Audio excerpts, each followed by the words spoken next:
ایران کا امریکہ اور اسرائیل کے خلاف آپریشن وعدہ صادق 4 کی 59ویں لہر کا آغاز۔ پاسداران انقلاب نے پہلی بار اپنے میزائلوں میں 2 ٹن بارودی مواد استعمال کیا ہے۔ ایران نے پہلی بار 2 ٹن بارود کا استعمال کیا ہے۔ ایران نے پہلی بار حاج قاسم میزائل کا بھی استعمال کیا ہے۔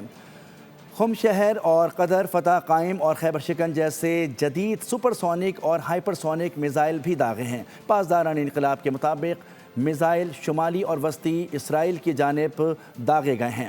عراق اور سعودی عرب میں امریکی بیسز کو بھی نشانہ بنایا گیا۔ ایران نے بحرین میں امریکی بحریہ کے مرکز پر بھی حملے کیے۔ ادھر بغداد میں امریکی قونصل خانے پر ڈرون آ کر گرا۔ امریکی دفاعی نظام ڈرون کو روکنے میں فیل ہو گیا۔ اسرائیل نے ایران کے قومی سلامتی کے مشیر علی لاریجانی کو نشانہ بنانے کا دعویٰ کر دیا ہے۔ اسرائیلی وزیر دفاع کے مطابق علی لاریجانی کو ختم کر دیا گیا۔ انہیں کل رات نشانہ بنایا گیا۔ ایرانی حکام نے دعوے کی تصدیق نہیں کی۔ علی لاریجانی کے سوشل میڈیا اکاؤنٹ سے ہاتھ سے لکھا پیغام جاری کر دیا گیا۔ علی لاریجانی کا پیغام ایرانی بحریہ کے شہداء کی نماز جنازہ کے موقع پر جاری کیا گیا۔ پیغام میں شہداء کو خراج عقیدت پیش کیا گیا۔ اسرائیلی حملے میں پاسداران انقلاب کی بسیج فورس کے سربراہ جنرل غلام رضا سلیمانی شہید ہو گئے۔ ایرانی حکام نے تصدیق کر دی۔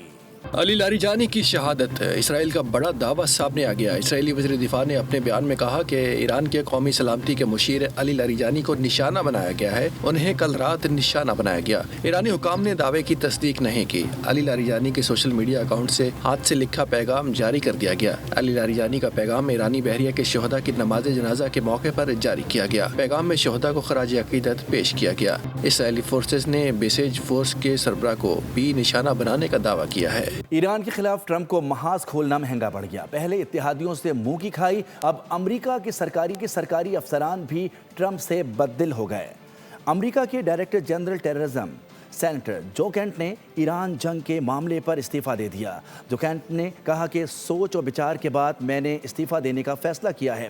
ایران سے جاری جنگ کی حمایت نہیں کر سکتا۔ ایران سے امریکہ کوئی خطرہ نہیں ہے۔ آبنائے ہرمز کھلوانے کے لیے ٹرمپ G7 ممالک سے مدد کا مطالبہ کر چکے، لیکن تمام ممالک نے ٹرمپ کو صاف انکار کر دیا ہے۔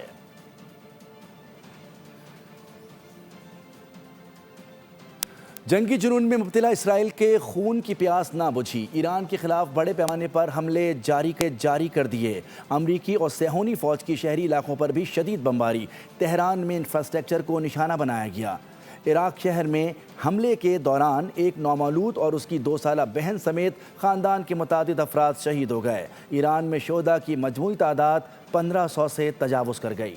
سفاک دشمن انسانیت سے آری، جنگی جنون میں مبتلا اسرائیل اور امریکہ کی جارحیت جاری۔ ایران کے خلاف حملوں میں مزید شدت آ گئی، شہری علاقوں پر بھی شدید بمباری۔ تہران، اہواز، شہریار میں فضائی حملے، اصفہان، شیراز، کرج میں بھی زوردار دھماکے سنے گئے۔ ایرانی دارالحکومت میں اہم عمارتوں کو نشانہ بنایا گیا۔ سعد آباد پیلس کمپلیکس کے قریب بھی شدید دھماکے سنائی دیے۔ عراق شہر میں حملے کے دوران ایک نومولود، اس کی 2 سالہ بہن، والدہ اور دادی شہید ہو گئیں۔ امریکی اور اسرائیلی حملوں سے ایران میں شہداء کی تعداد 1500 سے بھی تجاوز کر گئی، جبکہ 18,000 سے زائد افراد زخمی ہو چکے ہیں۔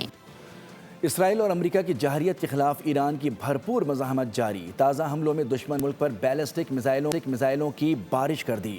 اسرائیل کے سائبر ٹیک مراکز اور اسرائیلی پولیس کی اسلحہ ساز تنصیبات پر تاک کر وار کیے۔ خلیجی ممالک میں بھی امریکی اہداف کو میزائل اور ڈرون سے نشانہ بنایا۔ متحدہ عرب امارات نے شاہ گیس فیلڈ پر ڈرون حملے کے بعد تنصیب پر تمام آپریشنز عارضی طور پر معطل کر دیے۔ اپنی فضائی حدود بھی عارضی طور پر بند کر دی۔ ایران کے آپریشن وعدہ صادق 4 کی نئی لہر، امریکی اور اسرائیلی اہداف پر تابڑ توڑ حملے، خرم شہر، قدر، عماد، فتح اور خیبر شکن میزائل داغ دیے۔ بڑی تعداد میں خودکش ڈرونز بھی استعمال کیے گئے۔ ایرانی پاسداران انقلاب کے مطابق مقبوضہ علاقوں کے شمالی اور وسطی حصوں نہاریہ، بیت شمش، تل ابیب اور مغربی بیت القدس میں متعدد ٹارگٹس کو نشانہ بنایا۔ اسرائیلی فوج کی جنوبی کمان